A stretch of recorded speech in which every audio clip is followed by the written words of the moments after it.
After dilly-dallying a bit, the Congress party in Kerala has finally chosen Vattakara MP K. Muralidharan to contest from Nemam, the only seat held by the BJP.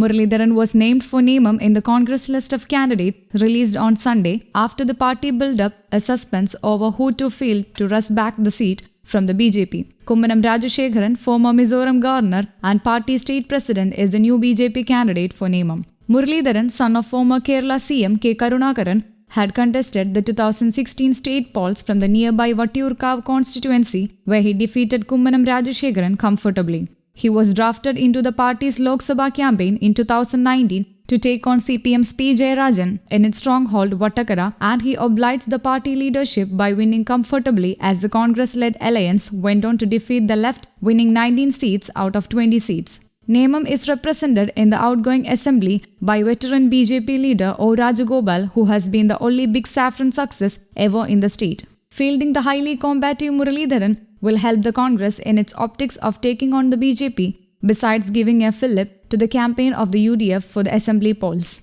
The names of former Chief Minister Umman Chandi and Leader of Opposition Ramesh Chennithala were doing the rounds initially, but both later cited commitments to their home constituencies. Nemam was won by the Congress in 2001 and 2006 before it gave the seat to minor alliance partners in the next two elections, sparkling allegations from the left that it was deliberately leaving the field open to a strong candidate of the BJP. Meanwhile, the ruling Left Democratic Front has again fielded Shivankuti, a former Thiruvananthapuram mayor and the winner in 2011, setting the stage for high-profile triangular contest, which will be among the most followed in the elections to be held on April 6. News Desk, Kaumudi English.